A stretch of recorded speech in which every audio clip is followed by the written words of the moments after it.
mengapa kematian beliau menggemparkan Kairo dengan pemakamannya yang dihadiri lebih dari 1,5 juta orang. Mari kita simak kisah dari Asosiasi Universitas Islam Mesir ini.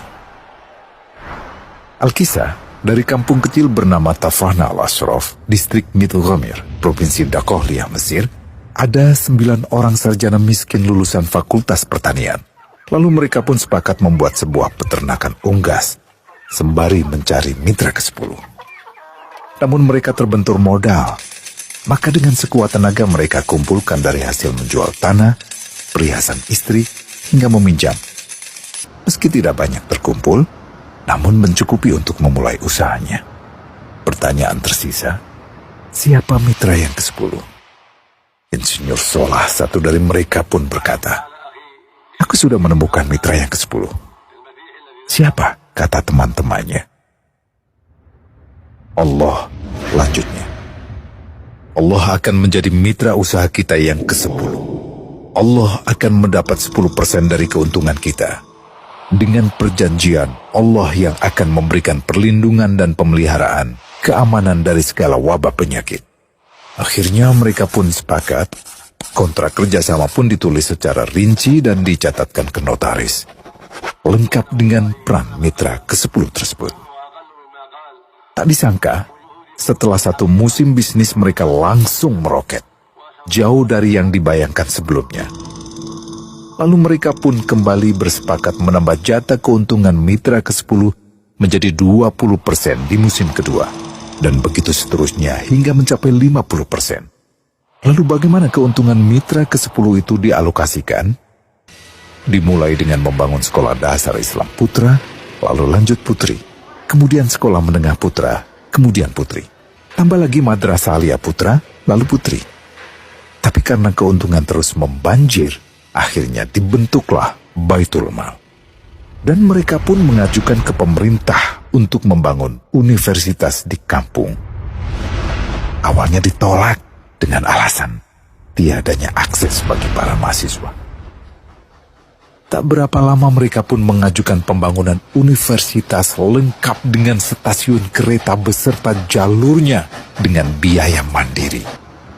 Akhirnya permintaan ini disetujui, dan pertama dalam sejarah Mesir berdirilah sebuah universitas di perkampungan kecil.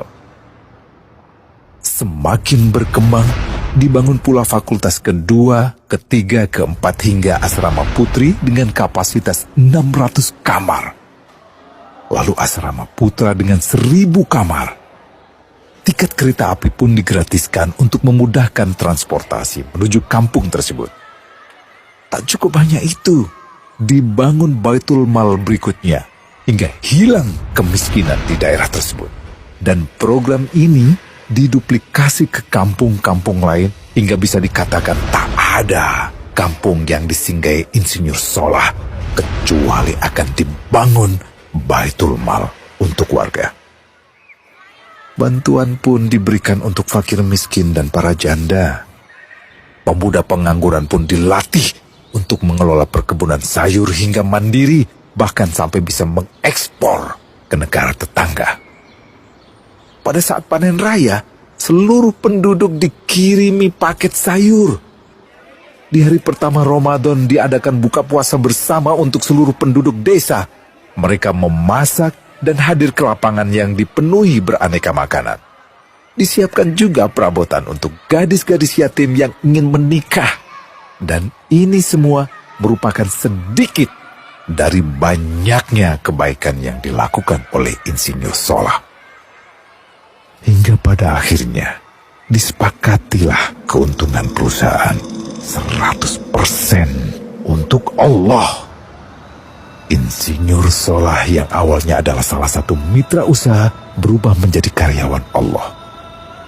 Dia hanya menerima gaji, namun dia memberikan Tuhannya syarat agar membuatnya hanya butuh kepadanya dan hanya meminta kepadanya. Inilah sosok Insinyur Solah Atiyah, aktor utama kisah menakjubkan ini. Keikhlasannya membuat ia sama sekali menolak terkenal di media massa. Dan kini, meski orang yang melibatkan Allah ke dalam bisnisnya ini telah wafat, terbayang seluruh amal jariahnya yang selalu mengalir untuknya. Masya Allah. Pertanyaannya, akankah ini hanya menjadi sebatas kisah saja? Atau menjadi teladan bagi kita untuk mengikuti jejaknya?